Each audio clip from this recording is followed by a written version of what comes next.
Ladies and gentlemen, good evening. 94.3 DXWZ-FM is now signing off. DXWZ-FM is a commercial FM station owned and operated by the University of Mindanao Broadcasting Network with studio and transmitter located at Barangay 26, Osmeña Extension, Cagayan de Oro with license number 0172-91 issued by the National Telecommunications Commission.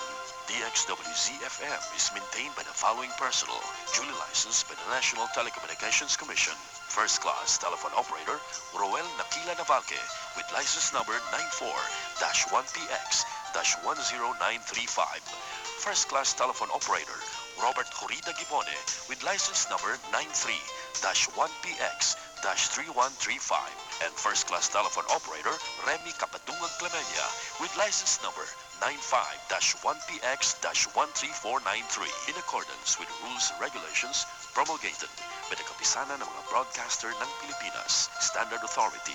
DXWZ-FM pledges itself to the highest standard of broadcasting ethics and above all, dedication to public interest and dedication to God. Ladies and gentlemen, our Philippine National Anthem. Bayang magiliw, pelas ng silanganan, alab ng puso, sa dibdib mo'y buhay.